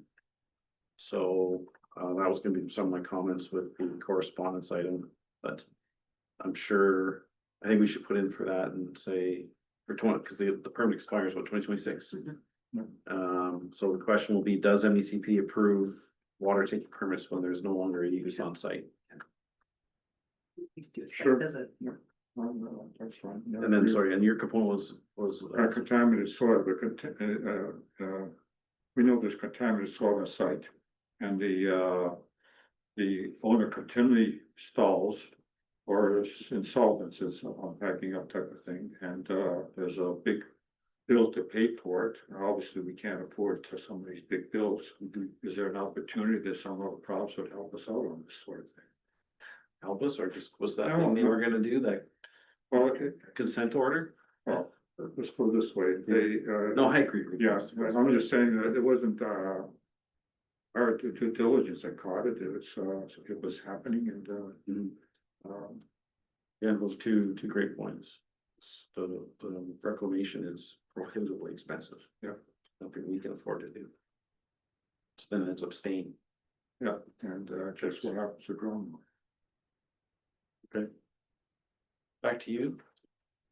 So through you, Mr. Chair, we potentially could add to the MNR around, and I think they're the right ministry is around torque. So I know there's some lobbying going on to make that framework more in line with what we're seeing with aggregate operations, but I think having that part of what we're advocating for, I think is pretty important. Just knowing what we know about blending and processing and what's going on in our municipality, so maybe torque fees. Yeah. And then just looking at what we were unsuccessful for at AMO. So it's the MED JCT ministry, so, it was around, the special economic development zones. And we had requested just to look to get some clarity around criteria for designating special economic projects. This might be too far along at this point, but, Timely. it could be timely. It's just to talk about maybe our concerns around that Oh, stuff. I agree. It's on here for this ERO 10.2, the special economic zones. They're speaking about the framework. We had concerns about, are these special economic zones transferable? You know, essentially, they're immune to every legislation that the municipality has. So are they going to pay tax? Are they going to be required to do site plan control? I mean, you could probably put a list of 30 things together that we have concerns and unknowns about these things. I would suggest that staff, this is getting a little off track here, but the community benefit charge, we need to evaluate when these things come in, are we doing a community benefit charge? Because are we getting DCs? All right. they could just be allowed to do carte blanche, carry on, do what you're doing, pay no tax, pay no accountability for laws. So I feel a delegation to whatever ministry, do they create a new ministry of economic development? That we delegate requesting or at least highlighting our concerns around these things and the fact that I think if we get one of these, if we ever receive a phone call, we do nothing. It's call the MPP, call the province. We do nothing. We take no action whatsoever because we don't know. Anyways, so yes, I think we should delegate. Okay. Or at least request and Request again. sorry. Who knows? I don't know. It's home. Anyways, so you've, I'll go back around. Suppose your counselor, or sorry, the staff mentioned a few more items for MNR and this. So there's no items. All in favor of them. Yeah. That's really, Yeah, when you do the M&R delegations, I assume you're going in without your TAPMO hat on? that sucker never Or- comes off. Or do you invite TAPMO to the delegation? You know, like, So, or just have TAPMO do the delegation, you know? so, and I feel like I'm speaking accurately. Historically, we've almost been declined for Puss Lynch, but then we've received correspondence from MNR that says, we'll take the TAPMO delegation, we'll give you 5 minutes extra at the end for the Puss Lynch stuff. Generally speaking, the concerns are relatively aligned, so, however, I think we have this blending concern and the fact that these will be processing pits in perpetuity is new. And in Puss Lynch, however, we do take some advantage. Make the most of the opportunity, yeah. Talk TAPMO, a little bit of Puss Lynch, rebalance that. So, You could make the observation, though, that some of the experiences that have happened in Puss Lynch could quite easily be replicated in other jurisdictions. So it's, like, I think you could be very strong in the observation, say, look, this is a Puss Lynch issue that can quite easily pop up in any other municipality within that TAPMO. and that's the messaging we took back when we had the meeting with MNR and they verbally informed us that blending or importation is permitted from any licensed pit in Ontario. How do they word it? As long as the license is in place, which they never remove licenses, the operators have to surrender them, so that means in perpetuity. So then we requested it in writing, it came in writing, and what I was articulating to the not the minister, it was the ministry, was that this is exactly what you're saying, Councillor Hurst. Needs to be informed to the members of TAML, because now every licensed pit in Ontario that has a blending or importation permission has the ability to be there forever. And that's important for TAPMO members to know. So that's exactly what we were saying is, yes, this is happening to us right now, but we recognize the impacts province-wide. And then we met with the executive director, highlighted the concerns. He had a meeting booked for, I believe it might be today. Anyways, he's gonna start those conversations, and so we're gonna start informing the TAPMO memberships and get the advocacy up. And on the bigger picture, this is why when we have new applications, and I tell this to the ministry and the industry, this causes scrutiny, because now you have to really focus on the blending permissions, the importation permissions, things of that nature, because they have side effects that weren't known.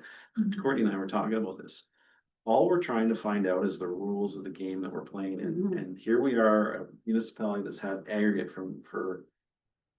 since the 70s, and we just find out last week that blending and importation is being interpreted as a carte blanche permission. Yeah, that's unfortunate. So, but with these new applications coming forward, then at least we know what we're dealing with when we see those site notes. So, anyways, that help a little bit. So, I asked this question before, but I mean, we're often thinking about what delegations can we make to different ministries, but there's also other organizations at Roma you know, like Ontario Hydro or Natural gas. natural, right? So there's also, you know, I wouldn't call them a level down, but other organizations that we could be delegating to as well. Nothing's coming to mind at the moment, but We delegated once to Ontario Hydro. Yeah. We went in because of the distribution rates. It's my understanding they were doing a review of how they're gonna do the distribution rates. We're medium density here, so we pay higher rates.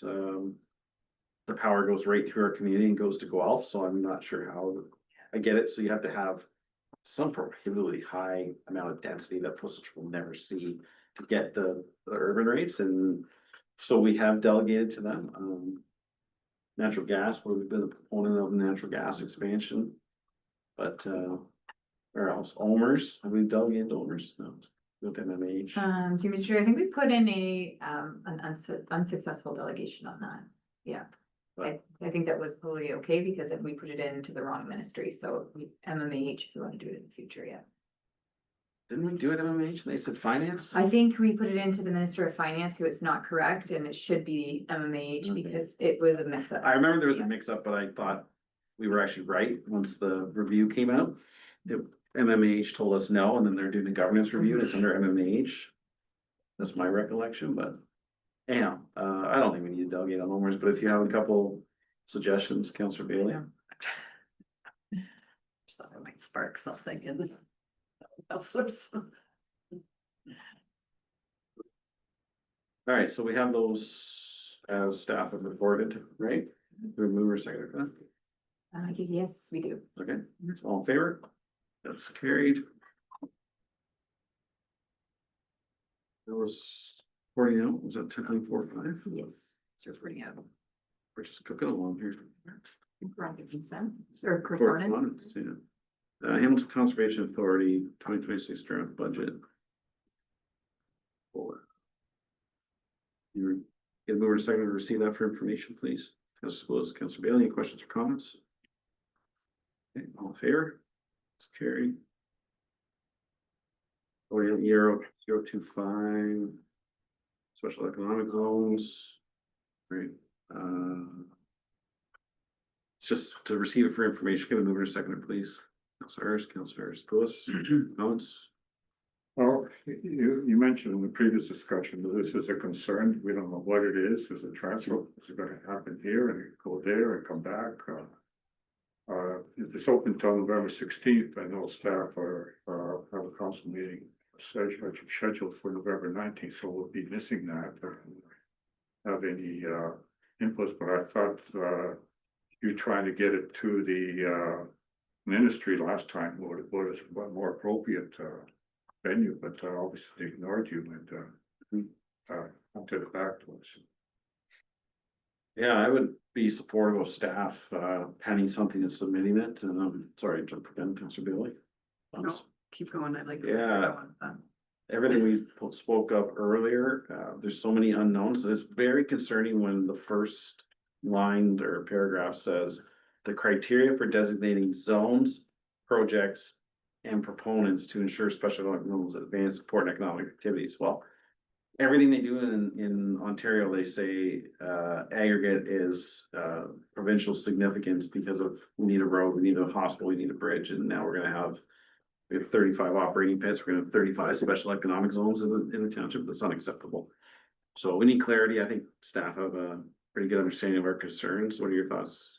So through Mr. Chair, we do, and we had submitted, like we just talked about, the delegation request on something similar. So we do have council's thoughts kind of consolidated. We can put together comments, we can submit them by the deadline of November 16th, and then we can put that on the agenda on the 19th for information. I think as part of your comments, I would take the line that the township will take zero action in receiving public complaints or like word it, because what I want to say is, you want to make one of these, we're out. Yeah. We're not doing anything. We're not, you know, how they just, the MECP just downloaded the noise and dust for minor stuff. So you get a special economic, we're not doing anything. It's going to be referred to the province. Out. And that's the legislators to do it. Sorry, Councilor Bailey, Councilor Sam. No, I'm on similar thought process. It just seems like a lot to be out of our control and we don't really know what you know, what this is. Nothing constructive to add. So I man, I am having a day today. We were the only township in Wellington County that raised a concern on special economic zones. So I would like to put in our comments that we suggest that the other 6 municipalities be the hosts for these special economic zones. Would that be appropriate, Ms. White Fox? Take that away and. I don't think. They had no concerns with the special economic zones, so. If they have no concerns, they can, as far as I am concerned, you can host it because we obviously see the. Challenges these places. Through Mr. Chair, we can circulate our comments to our Yeah. member municipalities and maybe encourage them to submit as well. Highlight that the mayor said they can host. Anyways, that was brought to my attention by our MPP that we were the only municipality that submitted comments of concerns on the special. So, but Even yes, if they just take ours and cut and paste. Endorse it. Or endorse it. Yeah. okay, but yeah, I think staff has a, Yes. and. On a higher level, I believe we've given you direction in the benefit charge, we're gonna dive into these things. Through Mr. Chair, we're gonna investigate that and bring a report back, yes. Sorry, I'm getting lost, I'm getting frustrated, but. Good with Any other comments? No, all in favor? That's carried. 10.3. We did that one, sorry, I got a line through it, didn't flip my page, 10.4. So we're gonna receive that one from, oh wait, the recommendation of correspondence for 10.4, and we'll study commence Highway 401 and Highway 6 South interim interchange improvements preliminary, yet be received for information. And move for that, please. Councilor Spillis, Councilor Bailey, thank you. Okay, my recommendation is that we ask for a presentation to council to. Put it front and foremost for our residents to know that it's coming. And then to pose the questions that we have. What's happening with the rest of bypass? Is this gonna be building something that's gives us some opportunities for connecting, say, Morriston to Aberfoyle with a sidewalk, things like that. I think that's important that we get our input in sooner than later. Yeah, I think they're all good questions. Yep, that was exactly my question. Comments on safe sidewalks, you know, how do we get that message across? Does the study include the carpool lot? I wasn't clear on whether it did. And then just do we know when the virtual information center will be? It just said there will be one. It does include it? But sorry, the carpool lot looks like it's in the study area. And then do we know when the virtual public information center will be? We haven't had an update since this went out. Through you, Mr. Chair, so staff did have a meeting with the MTO, and we're just waiting for additional information that we can share publicly, so we'll hopefully have something in a reporting back at a future date. No, Okay. All in favor? It's carried. Great, this 10.5, so this is to receive it for information. This is the one I mentioned earlier as well. And we were secondly receiving for information, Spillis, Councilor. First, questions or comments? Our expiry date is next year, so. Presumably there will be another permit to take water, there isn't without that. Presumably, yes, they would, yeah. Councilor Bailey. No, I don't know how they're taking water if there's no water bottling business there anymore. Anyway. Well, this ties into how they're making. I believe we saw an ERO where they were gonna allow the transfer of expired permits to a new one. And these permits are similar to an aggregate license. They're real money, right? So they're trying to support business. I would, as part of this notice, why were we circulated on the transfer? Probably not. But my question, I would pose the question to, I think it was permissions at ontario.ca, whatever the email was, like in the report that asks, does the MECP generally approve water tanking permits that do not have associated use with it? And stop. And then I would circulate that to Wellington Water Watchers. For their information, please.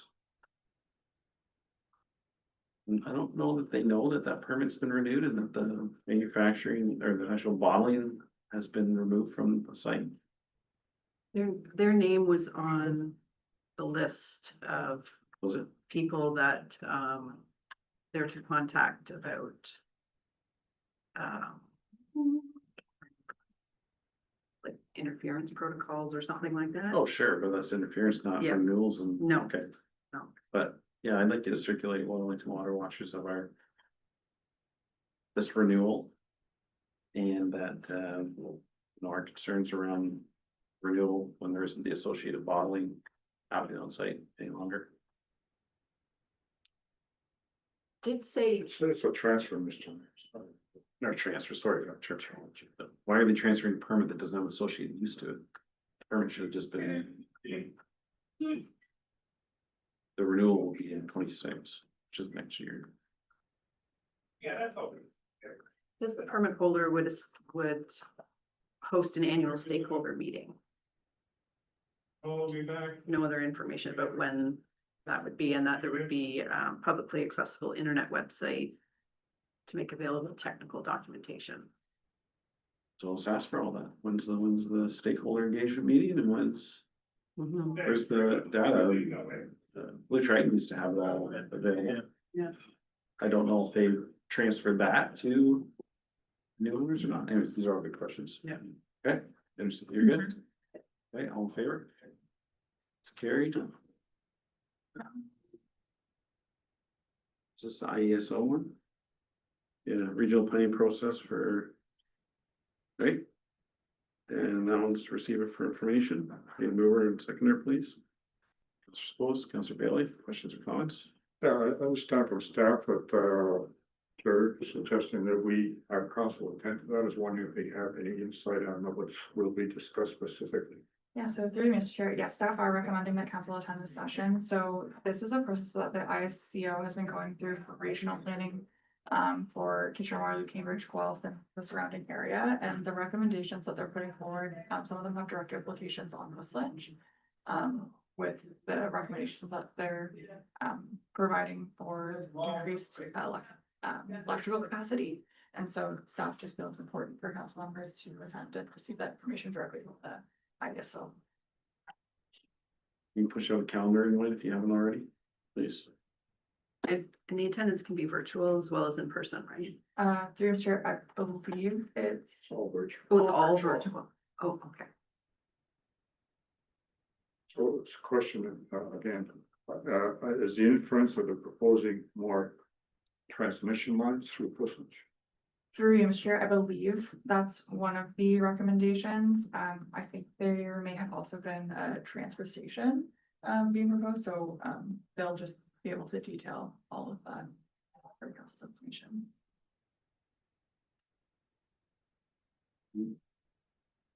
We do. Okay, all in favor? Get the calendar invite, please.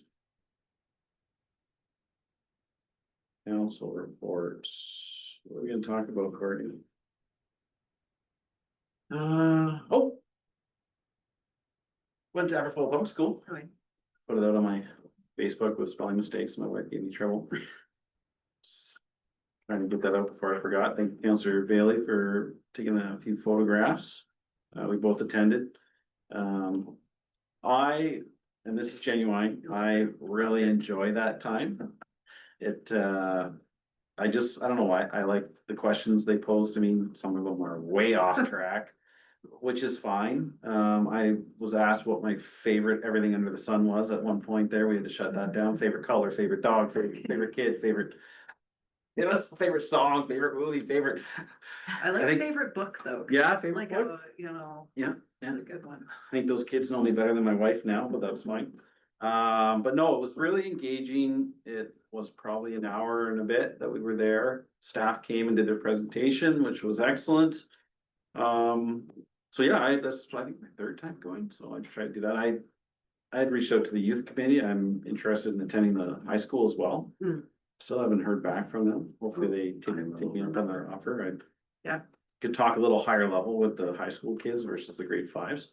I also think we should engage the grade eights at Aberfoyle Public School again, just a little more understanding the governance. And I guess, as you're aware, we had that meeting with M&R staff. We've had it put in writing that blending and importation permissions are in perpetuity, essentially, since they're tied to the license, and licenses generally don't get surrendered here in Portland. So we have permanent processing sites. We've also received torque confirmation, this was a while ago, that the torque levy is paid at the source site.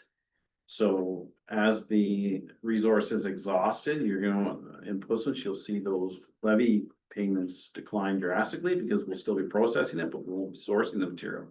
And that's where that's located. Well, the ministry is still doing some internal review on whether that imported material counts towards their processing tonnage limits. And still waiting a response for that. Did we ever find out if we were circulated on the silt pond amendments? So through you, Mr. Chair, we've reached out to the local M&R technical staff to get a copy of everything we've been circulated on, I think going back to 2020, just to get a good understanding of what hasn't been brought to our attention. So I'm not sure if we have that information yet. Yeah, we'll have to maybe, I'll send another email. That's it. Is there anything else that we? I think I said, so any questions or? Santa Claus parade's coming up. When's that? We have another, Was the last Sunday. oh, that's a real one, another meeting for that one. And yeah, I'll leave it at that. I don't think there's anything else. Tatmo didn't have their meeting on Monday. We had it postponed. I believe now the election's going to happen at Roma. We're trying to get another meeting set up for, I don't know, 10 days. The executive director had some IT problems, so that review of the ERO posting with the hydrogen stuff did not get circulated. I hope it's been pushed out now. So that's another thing he's gonna bring up with Jennifer Barton in his meeting, was hopefully the M&R will receive comments from municipalities on, it was on the policy changes. Remember, there was a whole list of internal policy changes, but some of it had to do with hydro-G stuff. Anyways, we had Stan review it and we had a planner review it. That did not get in the hands of the member municipalities ahead of the final commenting date. So Larry said, Don's gonna ask Jennifer Barton if they'll receive those comments, but we're gonna get that Tatmo meeting in the next, hopefully, week or two. And then do the election at Roma. Anything else around Tatmo? So through you, Mr. Chair, and it's ahead of the committee seeing it, but just the proposed marketing strategy that's being presented that will hopefully enhance the awareness for the public and I think for the membership. So girls here had a contact, I believe actually it was our clerk, had a contact with a marketing, I'll call her specialist. And Courtney and Justine were bugging the mayor to get this in front of Tatmo for a little while. They thought it was a great initiative, and I agree, it's just, everything going on. So finally, we were able to organize that presentation to Dawn. And yeah, it looks like, well, we're gonna take it to the board. That was supposed to happen Monday. Obviously, the meeting didn't happen, but Dawn was supportive of it. We're clearly supportive of it because we brought it forward, but it'll be a component where Tatmo can push more product, or it'll be a training component. It'll just be more resources to the members of Tatmo, but also a public engagement component too. So really excited about it. Listen, Alyssa seems pretty eager. I know that Corey and Justine had a couple meetings because it's pretty complicated. Brought up to speed, she nailed it in the presentation. So pretty excited to work with her. Just got to get that ultimate approval from the board. So that's really good. So Just a comment, if you want to take it back to the board. I mean, I'm very aware of Tatmo. I sat in some of the meetings, I know about it. I did a Google search. looked for Tapmo, no hits on the first page.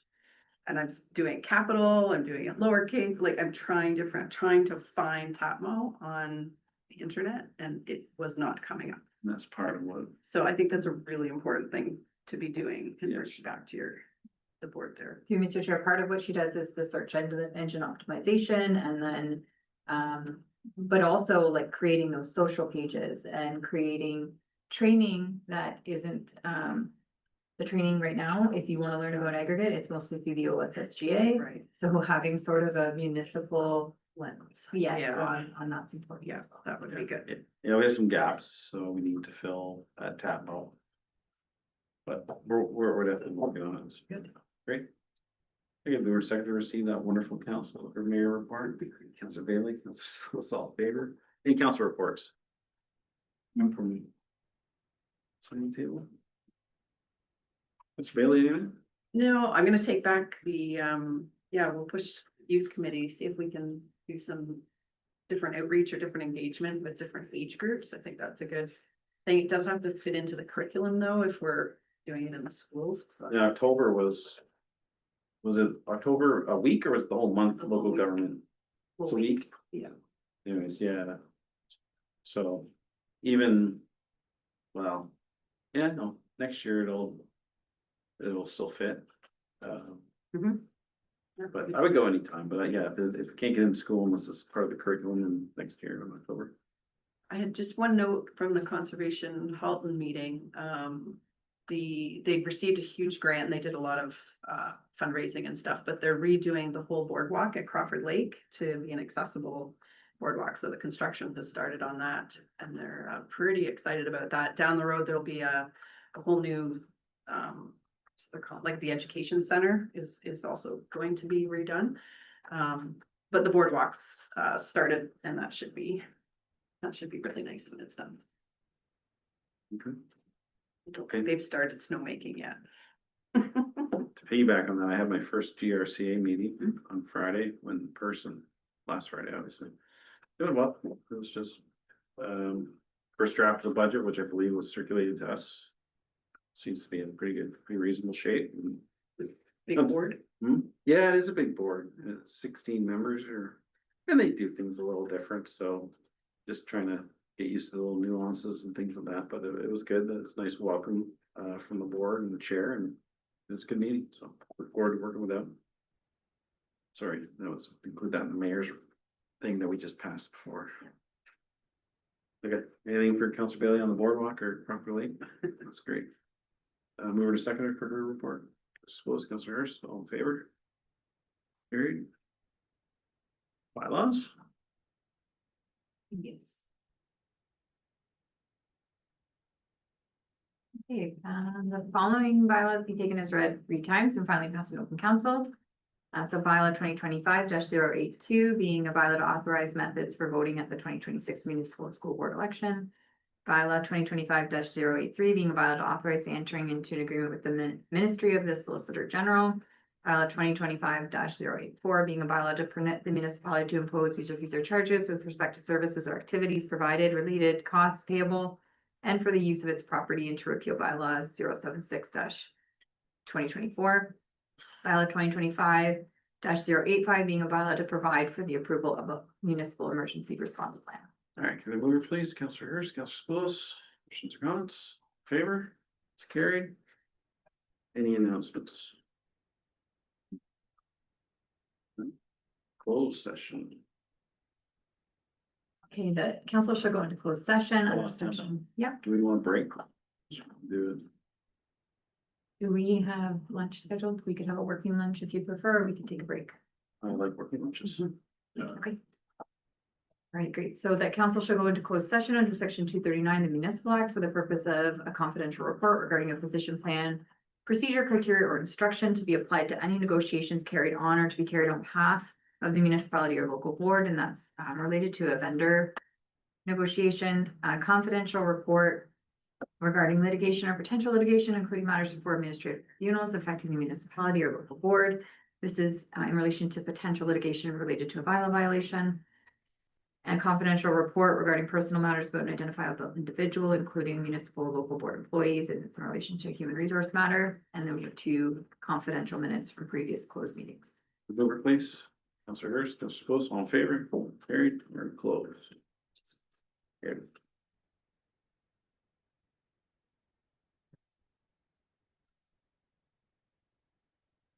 Yep. Welcome back. So I thought you have some recommendations coming in the closed. Yes. The council moves into open session at 1:27 PM. Gonna move it, please. Counselor Hurst, Counselor Bailey, all in favor? It's carried. And the council receives the confidential report regarding a position plan, procedure, criteria, or instruction to be applied to any negotiations carried on or to be carried on behalf of the municipality or local board relating to a vendor negotiation. Confidential report regarding litigation or potential litigation, including matters before administrative tribunals affecting the municipality or local board in relation to potential litigation regarding a bylaw violation. Confidential report regarding personal matters about an identifiable individual, including municipal or local board employees, and that's in relation to human resource matter.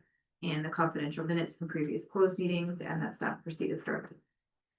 Can you move it, please? Counselor Hurst, Counselor Lewis, all in favor? It's carried. Any? I think it's notice of motion. I notice of motion. No. Any business? Purgatory bylaw. Following bylaw was taken as read 3 times and finally passed in open council. Bylaw 2025-086, being a bylaw to confirm the proceedings of council for the corporation of the township of Clifton at its meeting held on the 29th day of October 2025. All right, can you move, please? Sorry, Counselor, seconder, Counselor Hurst, all in favor? Carried, and adjournment. Council, I'm just gonna say there's a typo. I don't Yeah, know, it says. In the it says minutes. 8th day. it says the 8th day of October. On our, I have 29th on mine, so it's recorded properly in these minutes. Okay. So the council hereby adjourns at 1:29 PM. Over, Counselor Hurst, Counselor Bailey, all in favor? Carried. Have a nice day. I didn't know that. All right, so what's the dress code for tonight?